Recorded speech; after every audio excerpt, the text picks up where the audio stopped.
사도행전을 보면 하나님의 나라의 역사가 얼마나 빠르고 긴박하게 변화를 거듭해 가는가, 그걸 알 수가 있습니다.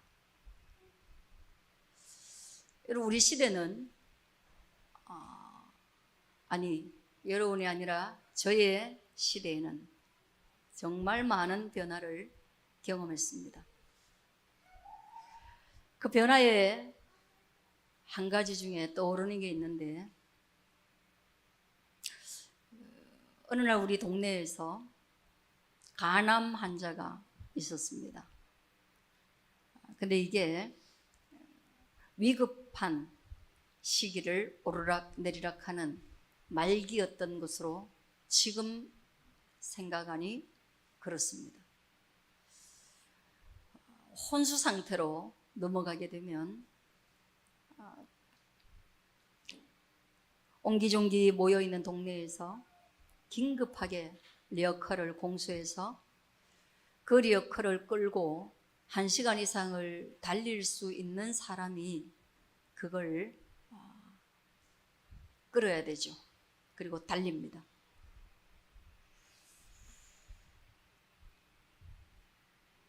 그게 그 시대의 앰뷸런스예요. 지금은 앰뷸런스 안에서도 온갖 응급처치를 다 해가면서 저희 아버지 때가 되니까 앰뷸런스를 넘어서 닥터 헬기를 타고 병원에 이송되었습니다. 이 변화는 좋은 변화입니다. 많은 어려움 속에서 기회를 만들어낸 좋은 변화입니다. 교회도 마찬가지 이렇게 변화를 거듭했습니다. 두세 사람이 모였다가, 그리고 예수님의 많은 제자들이 형성되었다가, 또 예수님이 제자들을 보내셔서 정말로 한 사람 한 사람 한 사람 복음에 물들고 믿는 사람들이 많아지는 그런 변화를 경험하는 거죠. 그 중에 우리가 알고 있는 이 바울은 얼마 전에 사울이라는 이름이었을 때 예수님을 아주 기적적으로 만난 사람 중에 하나죠. 그가 예수 믿는 사람을 잡아 죽이기 위해서 온 열정을 다하여 온 행정을 동원하여 그리고 자신의 모든 것을 걸고 그들을 죽이기 위해 열심내었던 것처럼, 이제는 바울이라는 이름으로 예수님을 만나고 보니 내가 알고 있는 성경이 잘못되었고, 그래서 그 성경을 바르게 보고 나니 이제 어떻게 살아야 할지 분명한 가치관이 새롭게 형성되었고, 바울로 개명하고 난 뒤에 그는 주를 위하여 그 전의 열심을 동일하게 가지는데, 방향이 예수 그리스도를 믿는 자를 죽이는 것이 아니라 예수님을 알지 못하는 자들을 살리는 일을 향해서 달려가게 되는 거예요. 놀라운 변화인데, 그 변화는 리어커가 닥터 헬기로 바뀌는 것보다 훨씬 더 놀라운 변화이죠. 그것은 문명의 변화가 아니라 사람의 변화인 것입니다. 그리고 그 사람의 변화를 위하여서 그는 끊임없이 전도 여행을 다녀요. 전 세계를 향해서 다닙니다. 그리고 바울의 영향력은 이스라엘이라는 그 작은 땅에 묶여 있지 않고요, 세계를 향해서 갈 수 있는 모든 곳에 가서 예수의 이름을 전하는 겁니다. 그 일을 오늘 본문에서 하고 있어요. 그렇게 보냄을 받은 사람을, 파견을 받은 사람을 가리켜서 이름을 사도라고 부릅니다. 그러니까 바울을 이름할 때 사도 바울이라고 하잖아, 그죠? 보냄을 받은 거예요.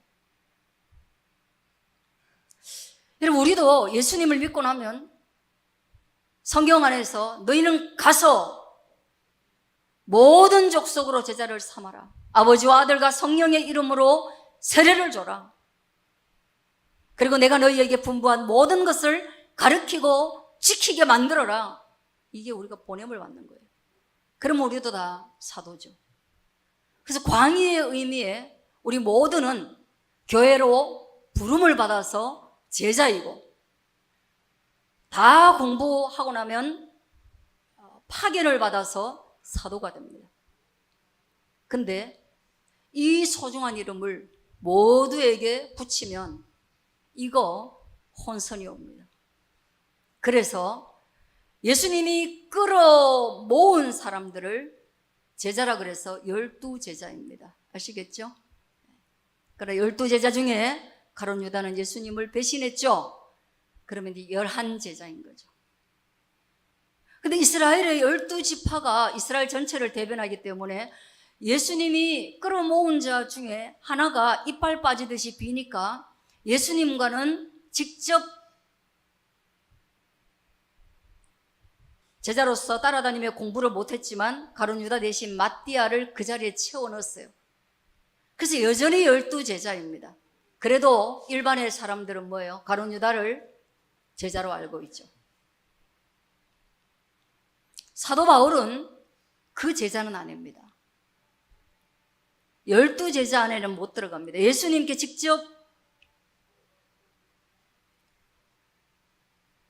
배우지는 못했어요.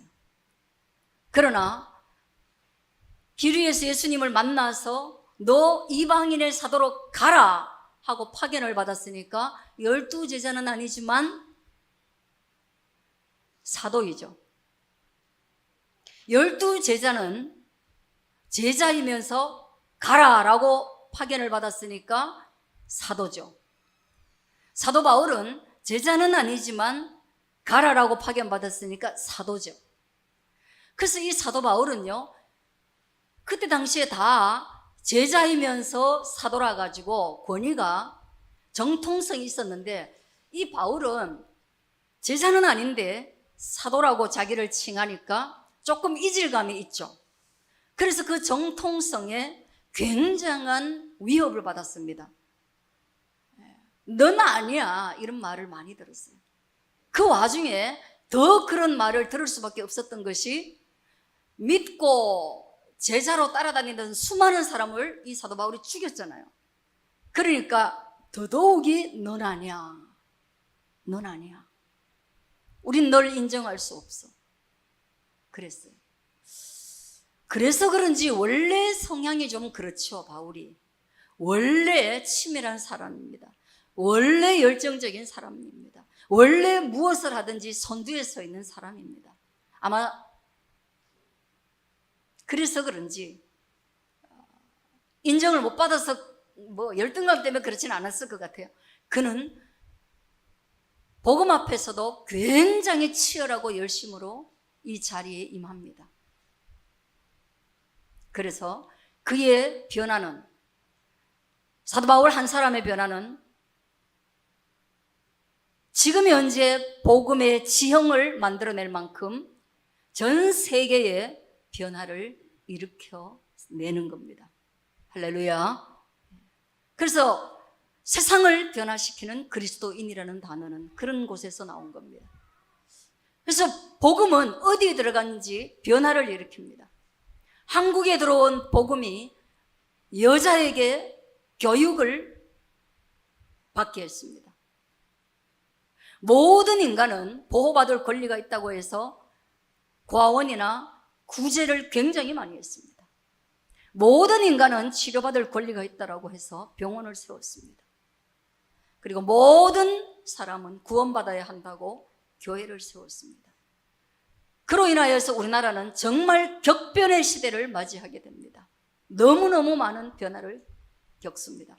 그리고 이 변화의 중심에는 우리나라에 들어온 선교사님들이 전한 복음과 더불어서 우리나라에서 너무 머리가 뛰어나고 탁월해서 미국에 유학을 갔던 수많은 사람들이 미국에서 복음을 접해서 우리나라에 들어와서 다시금 지도력을 발휘할 때 그들에 의해서 우리나라가 바뀌게 됩니다. 교회는, 여러분은 세상을 변화시키는 그리스도인의 정체성을 가지고 있다는 것을 믿을 수 있기를 축원합니다. 그러기 위해서는 우리가 복음을 잘 알아야 돼요. 본질, 복음의 본질을 알아야 변화를 시키죠. 모르고 누군가를 변화시키면요, 그것같이 이 선무당이 사람 잡는 거예요. 큰일 나는 거예요. 네. 복음은 빛깔을 잃어버리게 되고요, 교회는 방향성을 잃어버리게 됩니다. 그래서 오늘 바울이요 찾아간 곳이 회당입니다.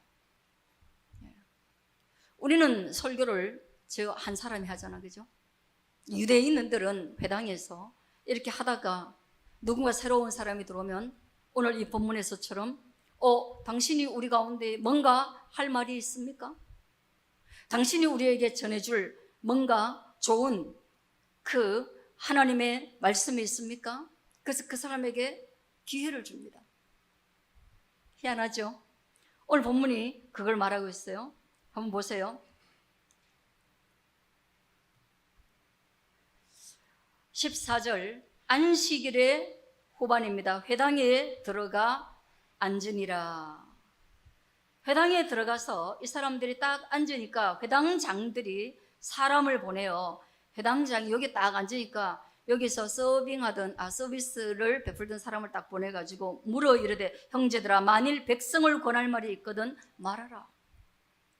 너 우리에게 할 말 있으면 해라. 그랬더니 바울이 일어나가지고요 손짓하며 말하되. 여러분, 바울이요 손짓하며 말한다는 건 뭐예요? 여러분, 이 손을 많이 쓰는 사람들은 왜 손을 많이 씁니까? 저는 손을 많이 안 쓰려고 굉장히 애를 씁니다.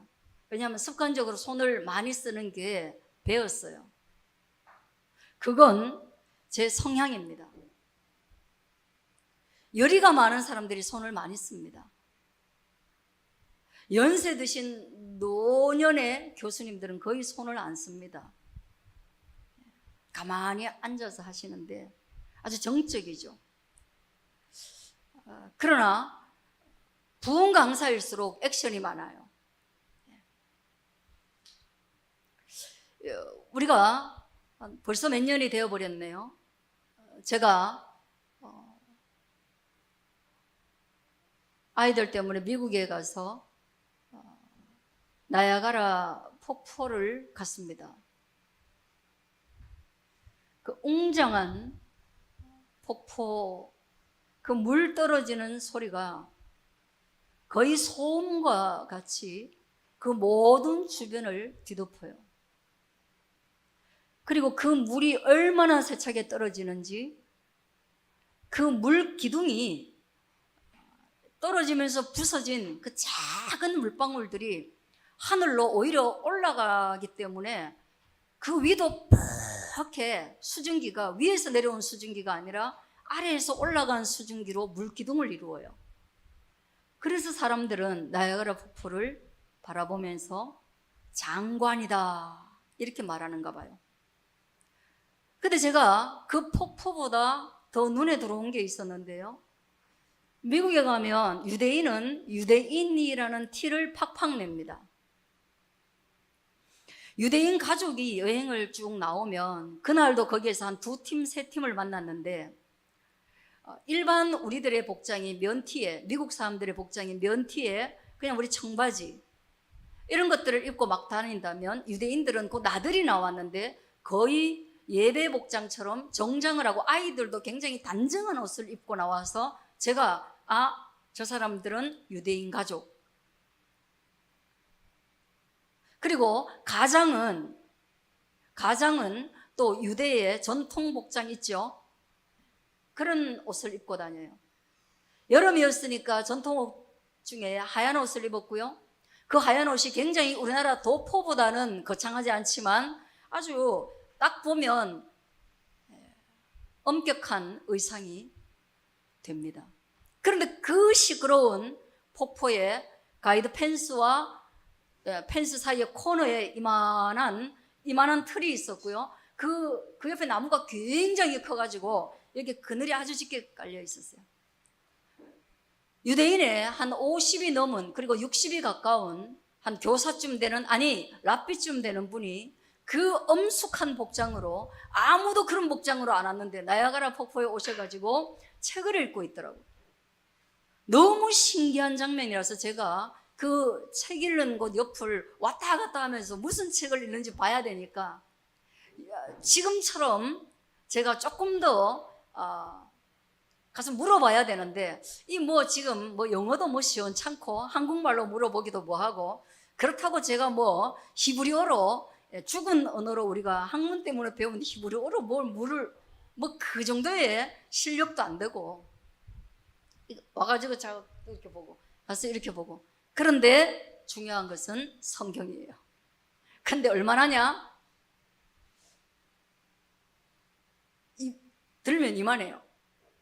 그러니까 이 크기가 전체적으로 이만해요. 이게 접는 건데 굉장히 크죠. 이만하더라고.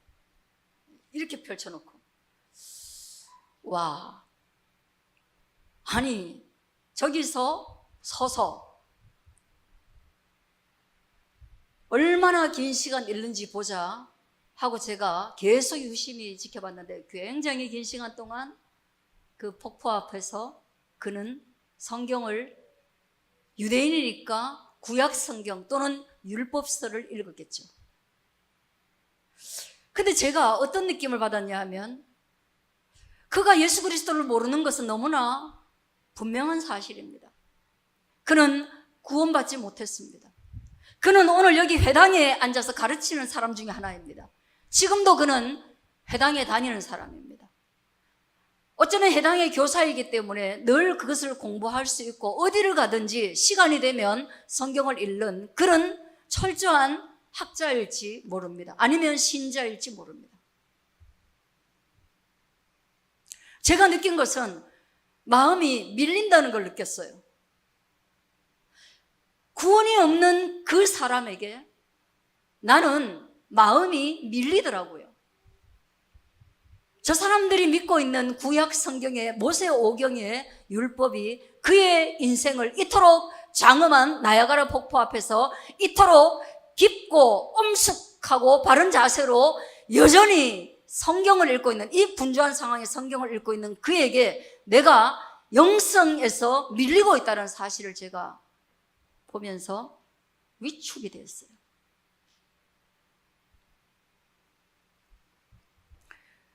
여러분, 해당이라는 것은 모세오경을 가리키는, 이스라엘의 율법을 가리키는 이 학당은요, 제가 거기서 경험한 것처럼 그토록 엄숙하고 그토록 무겁고 그토록 깊고 그토록 하나님께 집중한 사람들의 모임입니다. 여러분, 그냥 왁작지근한 시장바닥도 아니고 무식한 사람들의 모임도 아니고 복음을 기다리고 있던 사람들의 모임도 아닙니다. 거기에서 사도 바울이 열정적으로 복음을 증거하기 위해서 그는 손짓과 온몸을 사용해서 예수 그리스도의 복음을 전하는데, 그들에게 걸맞는 복음을 전하면서 그가 유대인의 역사의 시작에서부터 시작하여서 어떻게 하나님이 그들을 돌봐오셨는지, 광야 시대를 거쳐서 그 광야의 지도자들이 지도자들을 지나갔을 때 사도를 통하여, 그리고 사울이라는 임금을 통하여서, 그리고 다윗이라는 임금을 통하여서 어떻게 하나님이 그들을 돌봐오셨는지를 설교하고 있고, 그리고 그 모든 역사의 끝에 왜 그렇게 역사를 진행할 수밖에 없었는가, 왜 그런 변화를 주도하셨는가, 그것은 너희에게 살아계신 하나님의 아들 예수 그리스도라는 복음의 진수를 전하기 위해서 그렇게 하셨다라는 것을 피를 토하는 심정으로 전하고 있는 것입니다. 할렐루야. 여러분, 이 본문은 성경 전체의 요약본입니다. 이걸 알면 성경을 다 아는 겁니다. 그런데 얼마나 잘 요약했는지 저는 이번 설교를 준비하면서 또 한 번 놀랐습니다. 어쩌면 이렇게 잘 요약할 수 있을까?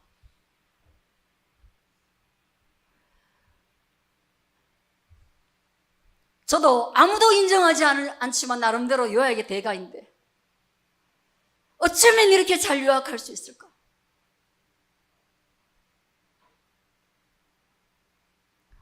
제 마음에 동요가 일어나면서 바울이 구약 성경에 대한 깊은 이해와 그것을 어떻게 신약으로 연결시키는지, 예수님과 어떻게 연결시킬 수 있었는지를 보면서 너무 감동이 되고 충격이 온 거예요.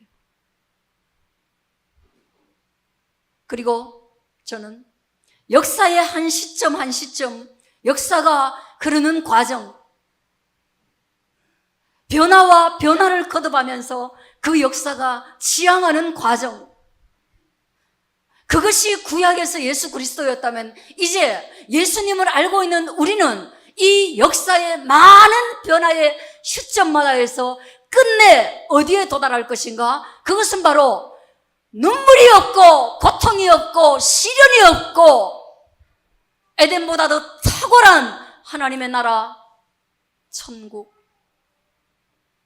그 종점을 향하여서 우리의 역사가 흘러가고 있다는 사실을 저와 여러분 다시 한번 믿을 수 있게 되어지기를 주의 이름으로 간절히 축원드립니다. 기도하겠습니다.